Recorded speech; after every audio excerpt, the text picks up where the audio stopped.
Ողջունում ձեզ, այսօրվա մեր գործընկերների միջոցառմանը ներկա գտնվելու կապակցությամբ ծրագիրն իրականացվում է Եվրոպական միության ֆինանսական աջակցությամբ, Իրավաբանների հայկական ասոցիացիայի ղեկավարությամբ եւ տնտեսական զարգացման եւ հետազոտությունների կենտրոնի եւ Agora Central Europe չեխական կազմակերպության հետ համագործակցաբար Ծրագրի հիմնական նպատակն է բարձրացնել Հայաստանում մասնակցային բյուջետավորումը եւ ըստ այդմ նաեւ այդ գործընթացում բյուջետային գործընթացում շահերի պաշտպանության քարոզարշավների իրականացումն է ծրագրի թիրախային ոլորտներն են կրթությունը, սոցիալական աջակցությունը գյուղատնտեսությունը եւ արդարադատությունը ծրագրի հիմնական կոմպոնենտներից մեկը եղել է բյուջետային ուսումնական ծրագրերի իրականացումը իրականացվել են այս ընթացքում 2023 թվականից սկսած իրականացվել են երիտասարդ մասնագետների բյուջետային ուսուցում եւ քաղաքասարակության ներկայացուցիչների ուսուցում շուրջ 200 երիտասարդ մասնագետներ են անցել ուսուցումը եւ 40 ՀԿ ներկայացուցիչներ, որոնց թվում են նաև մեր գործընկեր Լուսափայլ հասարակական կազմակերպության ներկայացուցիչները, ապա ուսուցումներից հետո տեղի են ունեցել ենթադրամաշնորհային մրցույթների հայտարարումը, բյուջեի մոնիթորինգի եւ շահերի պաշտպանության ենթադրամաշնորհային ծրագրերի իրականացումը Բյուջեի մոնիթորինգի ենթադրամաշնորհների նպատակը վերցնել բյուջետային ծրագրեր մեր թիրախային ոլորտներից եւ մոնիթորինգի ենթարկել եւ ապա դրան հաջորդում է շահերի պաշտպանության ենթադրամաշնորհը, որը սկզբում իրականացված բյուջեի մոնիթորինգի ենթադրամաշնորհների արդյունքում վերցնել այն հիմնախնդիրները, որոնք առավել ծառացած են այժմ մեր առջև եւ շահերի պաշտպանություն իրականացնել։ Բյուջեներ քաղաքացիների համար ֆինանսավորվում է Եվրոպական միության կողմից։ Մենք այս ծրագրի շրջանակներում ուղղակի թվերով ասեմ, նախատեսված է 20 շահերի պաշտպանության ենթադրամաշնորհ եւ 12 բյուջեների վերլուծություն Բյուջեների վերլուծությունը բոլորը արդեն իրականացվում են, մի մասը ավարտվել են, մի մասը այս տարվա հունվարին կավարտվի։ Հուսով եմ դրանից հետո մեծ վերհանված խնդիրները կլուծվեն, ինչպես նաև դրանից հետո պետք է նաև մնացել 8 շահերի պաշտպանության ենթադրամաշնորհներ Եվ այդքանով կավարտենք ծրագիրը։ Ենթադրամաշնորհային այս ծրագիրը 2025 թվականի հուլիսից Լուսափայլ կրթամշակութային հասարակական կազմակերպությունը իրականացնում է, որի նպատակն է վերլուծել եւ հանրայնացնել հաշմանդամություն ունեցող անձանց խնդիրները աշխատավայրում եւ աշխատաշուկայում, ինչպես նաեւ նրանց աշխատանքային իրավունքի հիմնահարցերը։ Ծրագրի շրջանակներում մենք առաջարկությունների փաթեթ ենք պատրաստել, որի նպատակն է տալ խնդիրների լուծումը եւ գտնել այդ խնդիրների լուծման ուղիները։ Ծրագրի շրջանակում իրականացրել ենք հետեւյալ գործողությունները, հրապարակվել է 4 հոդված, որը կարող եք գտնել Լուսափայլ կրթամշակութային հասարակական կազմակերպության Facebook-յան էջում։ Հաջորդ գործողությամբ մենք հարցումներ ենք իրականացրել Շիրակի մարզի 60 հաշմանդամություն ունեցող անձանց եւ նրանց հիմնախնդիրներով զբաղվող հասարակական կազմակերպությունների շրջանակում։ Հարցումների նպատակն է եղել հասկանալ, պարզել, թե ինչ հիմնախնդիրների են բախվում, ինչ դժվարությունների են բախվում նրանք եւ հենց իրենք շահառուները ինչպես են գտնում այդ խնդիրների դժվարությունների հաղթարման ուղիները, ինչ առաջարկություններ ունեն այդ խնդիրների լուծման ուղղությամբ։ Նշեմ, որ հարցումները իրականացնելիս եւ հասարակական կազմակերպությունները եւ հաշմանդամություն ունեցող անձիկ բավականին ակտիվ էին եւ հատկապես կանայք խոսում էին իրենց խնդիրների մասին, որոնց հանդիպել են աշխատավայրում կամ աշխատաշուկայում։ Հաջորդ գործողությամբ մենք տեղեկատվության հարցում ուղարկել ենք Հայաստանի Հանրապետության աշխատանքի եւ սոցիալական հարցերի նախարարություն աշխատանքային առողջապահական եւ աշխատանքային պետական տեսչական մարմին խնդրելով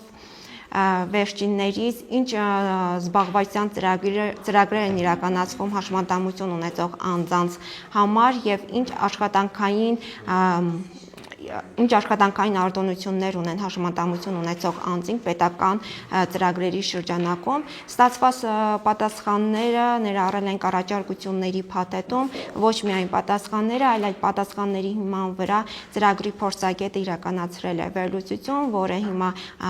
կներկայացնի ծրագրի փորձագետը, իսկ հաջորդ գործողությունը այսօրվա մեդիաքննարկումն է, մեդիաքննարկման նպատակն է լսել ձեր կարծիքները,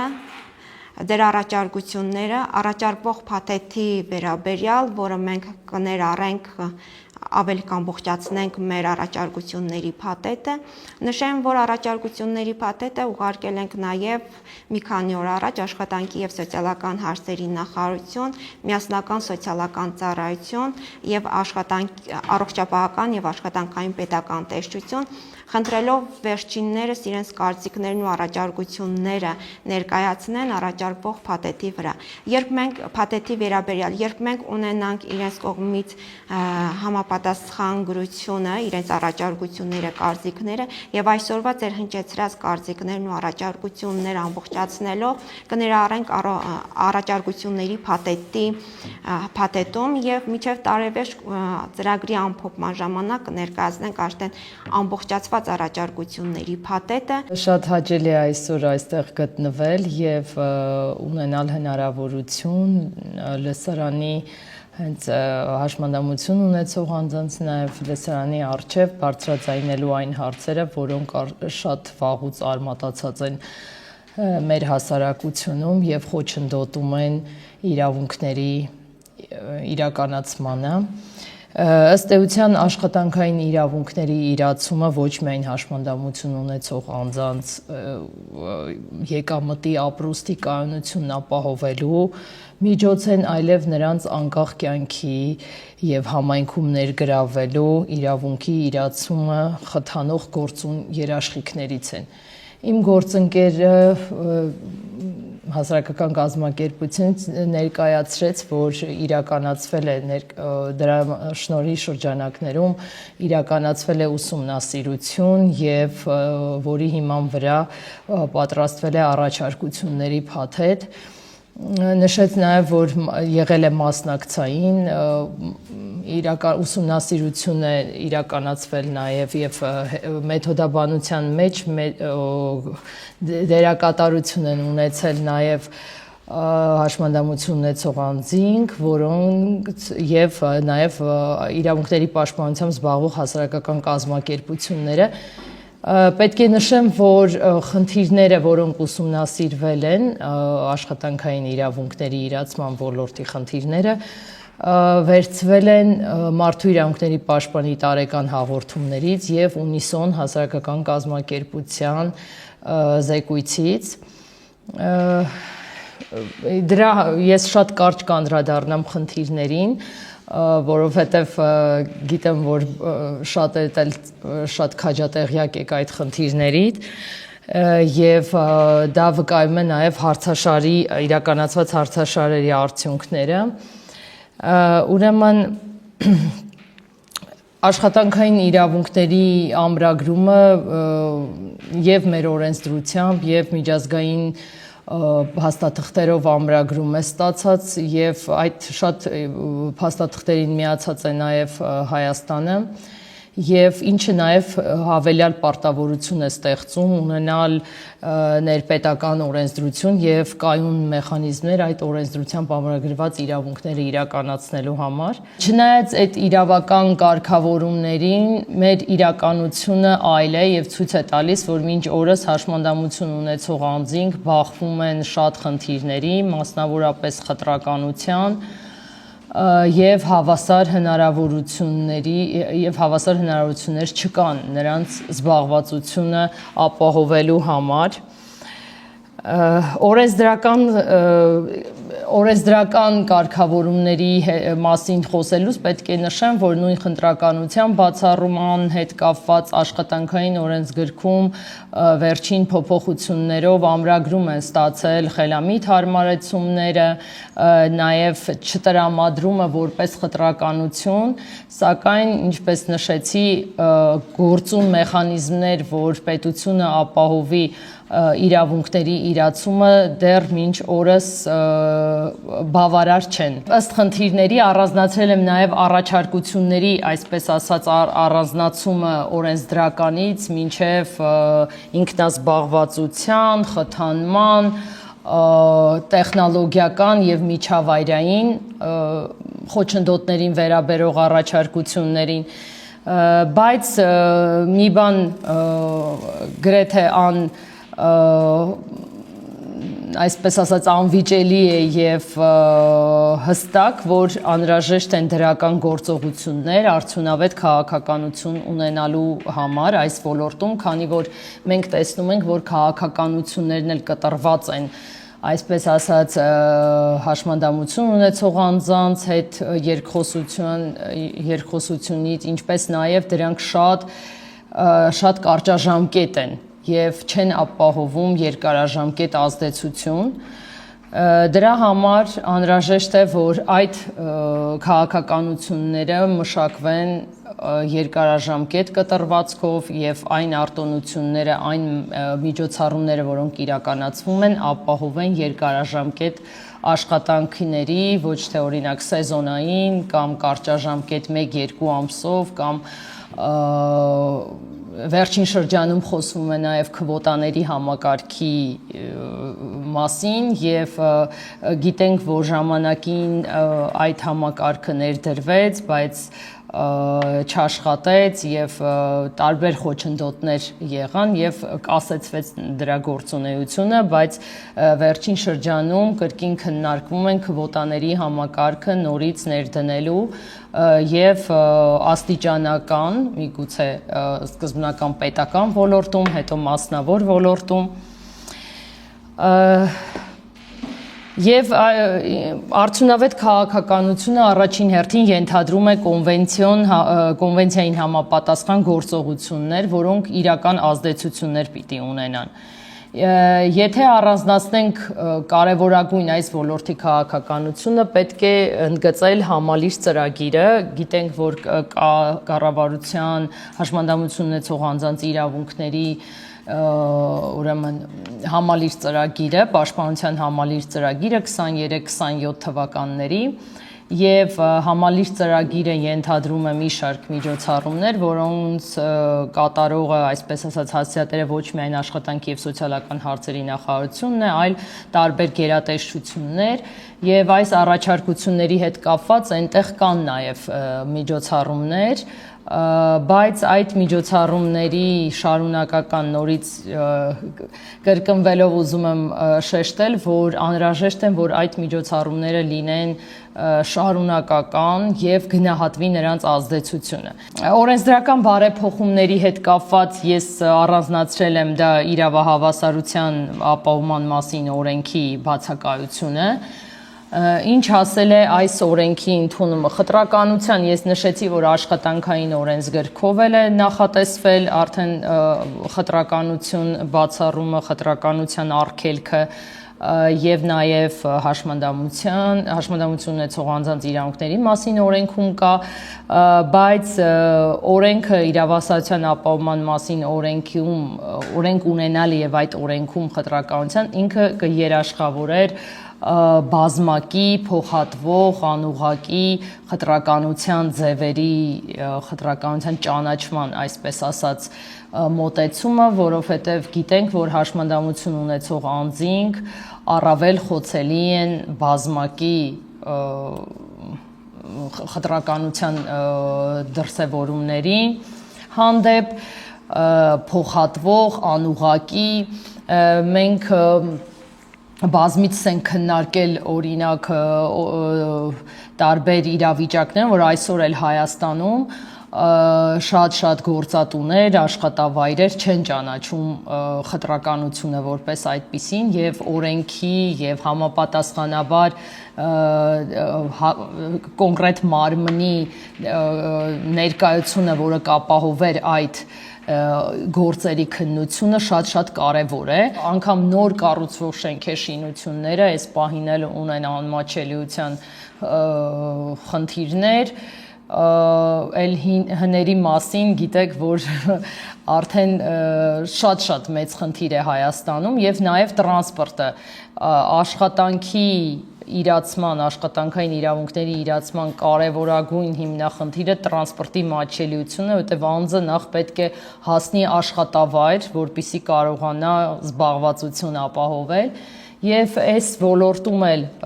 ուսումնասիրությունները ցույց են տալիս, որ շատ դանդաղ քայլերով են գնում, հենց նույն հանրային տրանսպորտի գնումների գործընթացում անմատչելի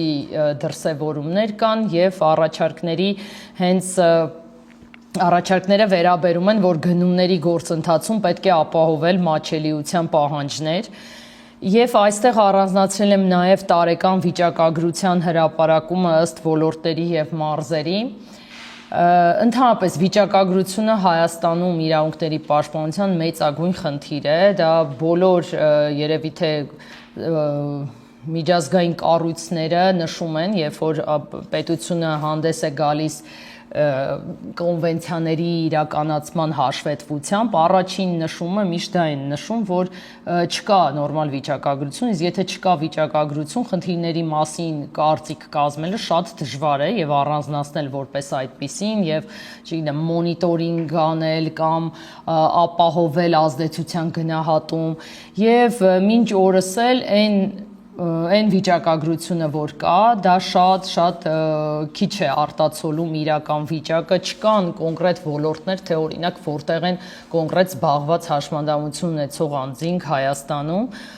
ըստ ծեռերի, այսպես ասած, կամ մարզերի, որովհետև հիմա մենք կտեսնենք առաջարկությունների փաթեթում, երբ որ մենք կոնկրետ քաղաքականությունների մշակման հետ կապված առաջարկություն ենք անում, մենք նաև այդ զգայունությունը բնակավայրային մատնանշում ենք, որովհետև այսօր էլ Հայաստանում տարբեր բնակավայրեր շատ առանձնահատկություններ ունեն, նաև հաշմանդամություն ունեցող անձանց հետ կապված, հետևաբար այն պետք է հաշվի առնել։ Ֆիզիկական միջավայրի եւ տրանսպորտի մասին խոսեցինք, առաջարկությունները վերաբերում են էլի շինարարական ստանդարտներին, նշեմ, որ կան այդ ստանդարտները սահմանված, այնպես չի, որ իրավական կարգավորում չկա եւ պահանջ չկա, բայց դրանց պարտադիր կիրառումը նոր եւ վերանորոգվող շենքերում, նաեւ տուգանքների տուժերի կիրառումը պետք է լինի շատ անխուսափելի։ 40,000 դրամ թոշակառու հաշմանդամություն այցով անձը ինչպես կարող է ինքնազբաղվել։ Դրա համար առաջարկություն, որ ինքնազբաղվածության համար գոնե եթե ես ունենամ անաձեռնություն, ինչ որ արտոնություն լինի, հարկային հերից ազատագրվելու համար։ Այդ բոլոր խնդիրները մեր առաջարկությունների եւ խնդիրների առանձնական, մենք չենք շրջանցել դրանք։ Տրանսպորտի վարորդները անկիրք վերաբերում ցուցաբերելով հաշվանդամություն։ Կցանկանային, որ մեր բոլորը իմանան եւ գիտակցեն, որ գազերը շատ փոքր է, որոշակի չափով կարող ասել պահում են մեր կառույցի կողմից, քանի որ թե չի այդ մարզում, թե կարող են նշել երևի դասելից հետո կառույցներից մեկն է, ով ներկապանին աշխատանքով ապահովել այս օրվա թվությամբ, որ մոտ 20-ից ավել հաշմանդամություն ունեցող երիտասարդի, քանի որ մեր հիմնական թիրախումբը 15-ից 35 տարեկան երիտասարդներն են, աշխատանքային այս ամբողջ բևտիցիայինելով չեմ անդրադառնա պետական տարբեր խնդիրներին, դա ասում եւ մյուս, որովհետեւ այդ պետականություններից մեկն է մի առաջարկություն կար, որտեղ որ նշված էր մարդկային ռեսուրսների կարգավորիչի նաեւ բանը, ես այսպես գտնում եմ, որ ելնելով մասնակետով բարբերաբար այցելությունը իրականացնում թե արեկակ կուրսության, թե կանաչ-արեկակ ջերմատուն, միջապես ուսումնասիրում ենք նաև խնդիրները, որով կան ոչ միայն հարաբերությունների տեսանկյունում, նաև աշխատակիցների տարբեր գործառույթների իրականացումը, մեջ նաև հաշմանդամություն ունեցող անձի վերաբերմունքի փոփոխությունը ես շատ կարևորում եմ, ոչ միայն պետք է ապահովենք զբաղվածություն մեծ պատասխանատվություն է գործատուի համար եւս, այլ դրա հետ մեկտեղ նաեւ օգնող գործիքակաց աշխատակիցների տեսքով մենք պետք է ունենանք նաեւ մասնագիտական, որպեսզի կարողանա գործատում ճիշտ ժամանակի մշտությունները ներկայացնի, կոնֆլիկտային իրավիճակներ չստեղծի, որովհետեւ այստեղ մենք ունենք անձանց, ովքեր ունեն սոցիալ-հոգեբանական նաեւ առանձնահատկություններ, իսկ այդ առանձնահատկությունով պայմանավորված պետք է ճիշտ ժամանակին ճիշտ միջամտություններ կատարվի նաեւ այս ասող որպես գործատու, ներկայացնեմ, իսկ մյուս մասով էլ իհարկե բոլորը իրավունք ունեն աշխատանք իրականացնելու աշխատանք, բայց այստեղ պետք է հաշվի առնվի նաև նրանց առողջական վիճակը, պետք է հաշվի առնենք նաև ինչ չափով զբաղվածություն պետք է ապահովենք, որպեսզի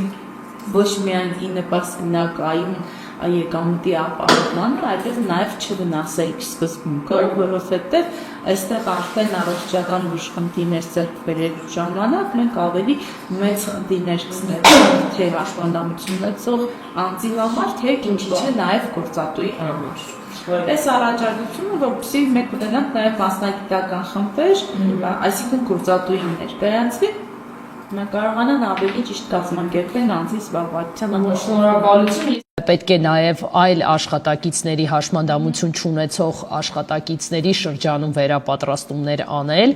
հաշմանդամություն ունեցող անձանց վերաբերմունքների, կարիքների հետ կապված։ Շատ լավ բան է, եւ մենք բոլորս էլ ուզում ենք աշխատել, նման բան չկա, ես գիտեմ եւ բոլորի կողմից կփաստեմ, որ այդ նման հասկացողությունը շատ քիչ տոկոսային հարաբերությամբ է, որ կծգտեն նված ստանան, բայց չաշխատեն, որովհետեւ ամեն մարդ լիարժեք իրեն կյանք ապրելու համար աշխատանք մեծ գրավական է։ Ես առաջարկություն ունեի, որ մարզերում մեծ ծրագրեր անել, օրինակ, ասենք գործատուներ կամ գործարաններ, որը չէ որ չեմ առանձնացնի մարզերը, բայց քանի որ Շիրակի մարզից ենք ելնուց, ինչի այս մեծ քաղաքում չկան նման գործարաններ։ Արագի օրենսգրության մեջ դրան մի թեորի, որ հաշվանդամություն ունեցող երեխայի ծնողին կարելի է 30 ժամ ժամանակ արտոնություն տրամադրել, որպեսզի զբաղվի իր երեխայով։ Ինձ անձնական օգնական հապա ես դնեցի եւ ծրագրի մեջ չընկրկեցի պատճառաբանելու որ ենք ապային աշխատում ես։ Եթե մենք խոսում ենք աշխատանքային համեստ եւ պայմանագրային ազատությունը նաեւ այստեղ է գործում, էլի, եւ գործատուի համաձայնությամբ կարող են այդ աշխատաժամանակը սահմանվել։ Շատ շնորհակալ եմ նաև ձեզանից ակտիվ մասնակցության համար։ Նշեմ, որ այս ծրագիրն իրականացվում է Եվրոպական միության աջակցությամբ, Իրավաբանների հայկական ասոցիացիա ՀԿ-ի, Տնտեսական զարգացման եւ հետազոտությունների կենտրոն ՀԿ-ի, Agora Center Europe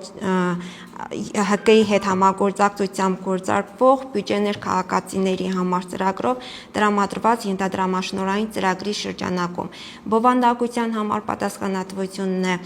կրում հասարակական կազմակերպությունը, լուսափայլ հասարակական կազմակերպությունը եւ պարտադիր չէ, որ այն համընկնի Եվրոպական միության տեսակետներին։